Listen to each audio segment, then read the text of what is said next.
Hello guys, welcome back to my channel. It's me Telugu పిల్ల. నేనైతే ఇంట్లోనే చాలా ఈజీగా డోనట్స్ అయితే ప్రిపేర్ చేశాను. ఈ డోనట్స్ వీడియోస్ చూసి నాకైతే తినాలనిపించింది. ఎలాగైనా సరే ఇవి ట్రై చేయాలని అయితే ఫిక్స్ అయ్యి రీసెంట్ గా మాల్ కి వెళ్ళినప్పుడు ఈ డోనట్స్ అయితే అక్కడ చూసాను. కానీ అక్కడైతే చాలా ఎక్కువ కాస్ట్ అయితే చెప్తున్నారు. వాళ్ళు పైసలన్నీ వేస్ట్ చేసి ఏవేవో పిచ్చి పిచ్చి ఆయిల్స్ లో ఫ్రై చేసినవి, స్టోర్ చేసినవి తినేదానికంటే ఇంట్లోనే ఫ్రెష్ గా చేసుకుంటే అయిపోతుంది కదా. ఇవి మనం మైదా పిండితో ప్రిపేర్ చేస్తాం కాబట్టి ఎక్కువగా తినకపోవడమే మంచిది. ఎప్పుడూ ఒకసారి అంటే పర్లేదు, కానీ ఊరికే చేసుకుంటే మాత్రం అంత మంచిదేం కాదు.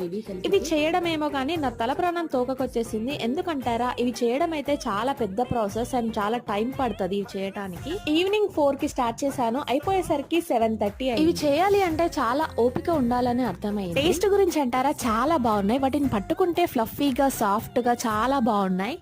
అంతసేపు కష్టపడి చేసినందుకు ఇవైతే పర్ఫెక్ట్ గా వచ్చాయి. నాకైతే చాలా హ్యాపీ అనిపించింది.